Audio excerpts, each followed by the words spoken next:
जिसके पास जाइए, ए भैया भाजपा कैसे हारेगा? अरे मेरे भाई, आप ये हराने के लिए वोट देना बंद कीजिए। अगर हराने के लिए वोट दीजिएगा तो जिसको हरा रहे हैं वो तो आपको परेशान करेगा ही, जिसको जिताने का कोशिश कर रहे हैं वो भी आपका इज्जत नहीं करेगा। आप जीतने के लिए लड़िए, आप जीतिएगा तो अपने आप भाजपा हार जाएगा। लेकिन आपको जीतने का आपको लग रहा है कि भाजपा वाले, संघ वाले आपको मार के भगाना चाहते हैं। बिल्कुल नहीं भगाना चाहते। हम लाइए लिख कर दे देते हैं। वो आपको भगाना नहीं चाहते हैं, आपको मानसिक तौर पर कमजोर बनाना चाहते हैं। जहाँ आपकी ये हिम्मत ही न पड़े कि हम भी या हमारे बच्चे भी राजनीति में आए।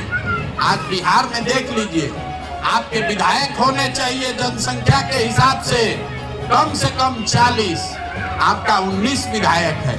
आपका 1650 मुखिया होना चाहिए, 1200 से कम मुखिया है। आपका 27,000 से ज्यादा वार्ड सदस्य होने चाहिए, 12,000 से कम वार्ड सदस्य हैं। तो जब आपका जड़ ही खोखला होता जा रहा है, जड़ ही कमजोर हो जाएगा तो कितना दिन टिके रहिएगा? यही बताने के लिए घूम रहे हैं। अब आप कहिएगा कि आपका वोट चाहिए, नहीं तो आपसे मिलने क्यों आए हैं? आपसे मिलने इसलिए आए हैं कि गांधी की विचारधारा आधारित कोई व्यवस्था ऐसी बन नहीं सकती है जिसमें मुसलमान भाइयों का भागीदारी, हिस्सेदारी ना हो। तो आपको वही हिस्सेदारी के लिए निमंत्रण देने आए। वोट आप बेशक जाकर दीजिए लालटेन को, लेकिन जन सुराज में अपने बच्चों को जोड़िए। मेरी जो सलाहियत है, मेरे पास जो संसाधन है, जो व्यवस्था है, उसका उपयोग कीजिए। अपने बच्चों को राजनीति में आगे बढ़ाइए, डर कर जीना बंद कीजिए। मुसलमान खड़ा होके कहता है भैया हम डरते नहीं हैं, आप बिल्कुल डरे हुए हैं। आपके बच्चे आधा पेट खाकर सो रहे हैं, आपके बच्चों के लिए पढ़ाई नहीं है, उनके पास रोजगार नहीं है, लेकिन आपके मन में डर इतना है कि आप अपने बच्चों के तकलीफ को भूल कर भी सिर्फ एक बात पर वोट करते हैं कि भाजपा को कौन हराएगा। इससे आपका भला नहीं हो सकता है। आप हमारी बात नहीं मानना चाहते हैं तो न मानिए। हमको रास्ता में चलते हुए कभी कभी मुसलमान लोग आके बताता है कि भैया एक लोग कह रहा है समाज में कि भाजपा का बी टीम है। देखिए मुसलमानों की दशा, 10 बरस में, पिछले 10 बरस में मुसलमानों पर सबसे बड़ा संकट कब आया? जब CA/NRC लागू हुआ। अगर CA/NRC का कानून बन गया होता तो यहाँ पर बैठ के आप भाषण नहीं सुन रहे होते, आधा आदमी ऑफिस का चक्कर लगा रहा होता। तो जरा याद कीजिए, आप ईमान की बात करते हैं। CA/NRC देश में कैसे रुका? आपके हल्ला करने से नहीं रुका। हम आपको तारीख बता देते हैं। CA/NRC आज भी देश में कानून है, लेकिन ये लागू इसलिए नहीं है क्योंकि 2 मई 2021 को भाजपा को बंगाल में जिस दिन शिकस्त दिया गया उस दिन CA/NRC रुका। तो जरा याद कीजिए कि जब बंगाल में लड़ाई लगी तो आपका कौन रहनुमा बंगाल गया था? लालू जी गए थे, मुलायम सिंह गए थे, अखिलेश यादव गए थे कि राहुल गांधी गए थे? कोई नहीं गया था। जब दीदी के अपने लोग छोड़कर भाग गए भाजपा में, तो प्रशांत किशोर एकमात्र आदमी है जो बंगाल में गया था।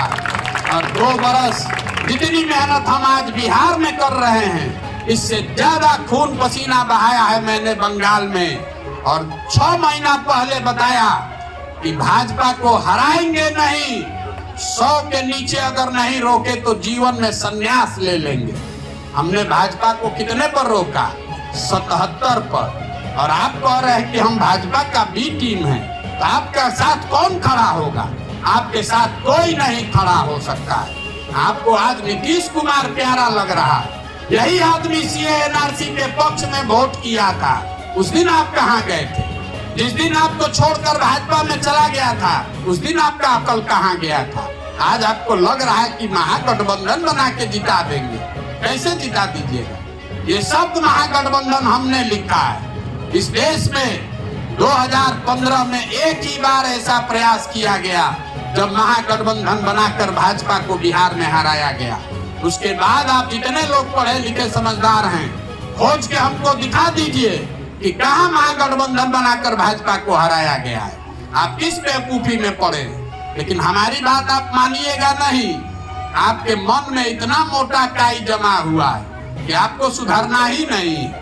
आपको इसीलिए कह रहे हैं, फिर से एक बार जाकर पूरा ताकत लगाकर लालटेन को वोट दीजिए, और जब नहीं जीतिएगा तब वापस आइएगा। हम यही हैं, हमको कोई घबराहट नहीं है। आपको चलना हमारे साथ ही है, ये भी आपको लिख देते हैं। मुसलमानों को, मुसलमान के बच्चों को हमारे साथ ही चलना है, क्योंकि सत्य की एक अपनी ताकत है। हमारे मन में कोई खोट है नहीं, तो आज नहीं तो कल आपको चलना हमारे साथ ही है। आपको इतना ही करना है कि हमारे जीतने के बाद चलिएगा हमारे साथ, कि जीतने से पहले कंधा लगाइएगा। आप तो ये सोच रहे हैं, ए भाई प्रशांत किशोर आए हैं, हमारा वोट लेना चाहते हैं, आपका वोट नहीं चाहिए। हमको ऊपर वाले ने इतनी हुनर दी है कि बिना आपके वोट के भी हम बिहार जीत सकते हैं। बिहार में 80% हिंदू रहता है, बिहार में 80% हिंदू रहता है। हम 80 में कैसे 40% वोट लेंगे, उसका गुणा गणित हमको आता है। आप भाजपा को वोट नहीं देते हैं तो भाजपा चुनाव नहीं जीतता है। अरे भाई, वोट की राजनीति से बाहर निकलिए, राजनीति को समझिए, समाज को समझिए, लोकतंत्र में भागीदार बनिए, हिस्सेदार बनिए। अगर वोट के खाली राज में पड़े रहिएगा तो आपका और आपके बच्चों का भला नहीं होगा। यही बात बताने आए हैं। समझ में आए तो बहुत अच्छा, और न समझ में आए तो जैसे चल रहा है वैसे चलने दीजिए। दूसरी एक अंतिम बात और समझ लीजिए।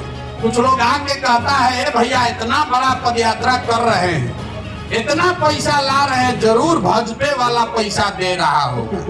देखिए मुसलमानों की दशा। आपका दल है आरजेडी, लालटेन। आरजेडी के पास आधा बिहार है। इसी गरीब बिहार से लूट के, चोरी करके, आपके बच्चों का हक मार के वो लोग दल चलाते हैं, राजनीति चलाते हैं। और हमारा जिताया हुआ, हमारा कंधा लगाया हुआ 6 राज्य में मुख्यमंत्री है, तो हमको है गाड़ी या टेंट तंबू का पैसा नहीं मिलेगा। आप इतना हमको कमजोर समझते हैं। लेकिन मुसलमान जो है, हम मजबूती से प्रयास कर रहे हैं, तो कहता है कि क्या करें, इतना मजबूती से प्रयास कर रहे हैं, जरूर भाजपा वाला होगा पीछे।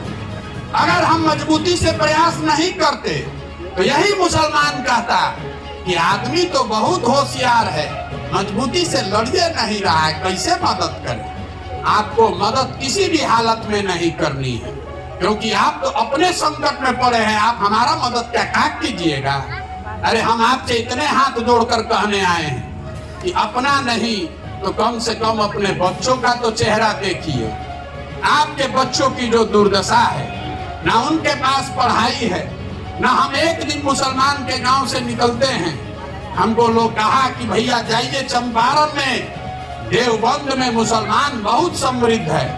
देवबंद गए, वहां के हर गांव पंचायत में 5 दिन घूमे, वहां पर भी मुसलमानों की यही फटहाली दिखी, यही बदहाली दिखी। जहां पर भी मुसलमानों के गांव में जाइए, इतना धूल, इतना गंदगी, इतना परेशानी है। एक दिन चलने पर हमको खांसी हो रहा है। आपके बच्चे उसी गली में, उसी गांव में जी रहे हैं। पूरे देश में सबसे ज्यादा ट्यूबरकुलोसिस का, टीबी का जो केस है, वो बिहार के मुसलमान के बच्चों में है। आपको तो अपने बच्चों की चिंता नहीं। आप मोदी का नाम क्यों लेते हैं? भैया, मोदी से पहले आपको आडवाणी से डर लग रहा था, अब मोदी से डर लग रहा है, कल किसी दूसरे से डर लगने लगेगा। कितना दिन डर के जिंदा रहिएगा? अपना पैर पर खड़ा होइए। ये आपको लोग डराते हैं। अगर सीतामढ़ी में कोई मुसलमान खड़ा होके लड़ता, हार जाता, कम से कम एक नेता तो रहता। लेकिन आप तो खड़े नहीं किए आज तक। तो आपको अगर कोई 2 थप्पड़ मार दे तो आज एक भी मुसलमान नेता यहाँ नहीं है। आप लड़िए, खड़े होइए, लोकतंत्र में अपने और अपने बच्चों को भागीदार बनाइए। नहीं बनाइएगा, खाली चुनाव सोचिएगा, ये सोचिएगा कि कौन समीकरण बना के भाजपा को उलट दें, तो भैया आपको सफलता नहीं मिलेगी। आप अभी सोच रहे हैं 10 वर्ष हमने ये काम करके देखा है। भाजपा को हर जगह हरा